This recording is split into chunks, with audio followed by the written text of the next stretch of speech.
네, 이번 시간에는 키위 꽃가루 채취에 대해서 한번 알아보도록 하겠습니다.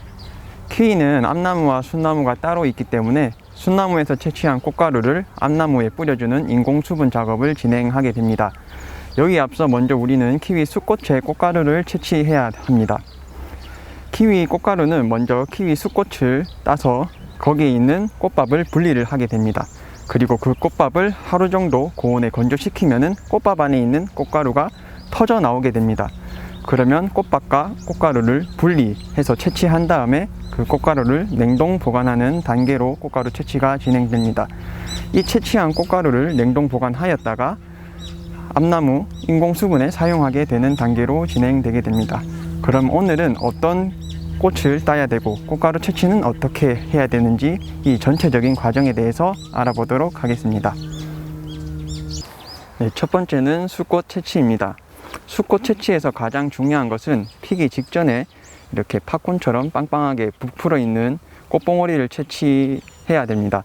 그렇지만 이렇게 완전히 개화된 상태에서도 꽃가루가 40%나 50% 정도 채취가 가능하기 때문에 이렇게 핀 꽃, 피려고 하는 꽃 전부 다 따서 꽃가루를 채취하면 되겠습니다.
네, 이번에는 우리가 인공수분을 하러 나가기 전에 어떠한 준비물들을 가지고 가야 되는지 한번 확인해 보겠습니다.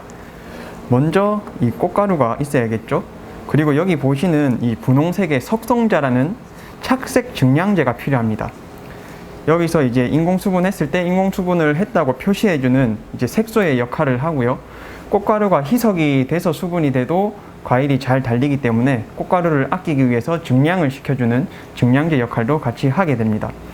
그리고 우리가 직접 인공수분을 하게 되는 이런 기계나 아니면 가정에서 꽃이 많이 없다면 이러한 붓을 이용해서 또 수분을 해줄 수 있습니다. 만약에 내가 농장과 거리가 멀다면 이러한 아이스박스와 아이스팩을 통해서 꽃가루를 최대한 냉동, 저온 상태에서 가지고 간 다음에 인공수분 기기에 장착을 하시고 수분을 하셔야 됩니다. 이렇게 꽃가루 인공수분에 필요한 준비물들을 소개해 드렸습니다. 네, 이제 꽃가루와 석송자를 섞어 보도록 하겠습니다. 이 두 가지를 혼합하기 전에 알아야 될 비율이 있습니다. 이 석송자를 보통 10에서 20, 그리고 꽃가루를 1 정도의 비율로 많이 혼합을 합니다. 예를 들면은 꽃가루가 1g이 들어가면 석송자는 한 10g 정도, 꽃가루가 1g 들어가면 석송자는 20g 정도, 이렇게 1대 10, 1대 20 정도의 비율로 사용하게 됩니다. 이것은 꽃가루의 발화율에 따라서 좀 달라질 수 있기 때문에 나중에 이 표를 참고하시면 될 것 같습니다. 먼저 꽃가루를 섞을 통을 올려주시고요. 무게를 재기 위해서 0점을 맞추도록 하겠습니다. 그리고 이제 준비한 꽃가루를 조심스럽게 덜어서 1g 정도만 담아 보도록 하겠습니다. 저는 10대 1 정도의 비율로 할 생각이기 때문에 석송자를 이제 9g에서 10g 정도 넣어서 무게를 맞춰주도록 하겠습니다.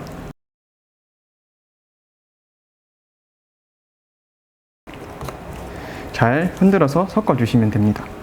그래서 나중에 이 꽃가루를 인공수분 할 때 들고 나가서 인공수분 기기에 장착을 한 다음 수분을 하면 됩니다. 네, 이제 직접 인공수분을 해보겠습니다. 인공수분 하기 전에 앞서서 지금 보이는 것은 암꽃입니다. 암꽃은 이렇게 꽃잎과 그리고 이 노란색의 수술, 그리고 이 하얀색 실처럼 암술로 구성이 되어 있고, 이 안쪽에 씨방, 자방이라는 나중에 과일이 될 그 기관이 있습니다.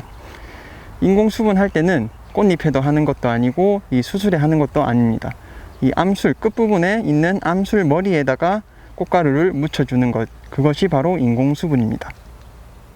네, 이제 직접 한번 인공수분을 해보겠습니다.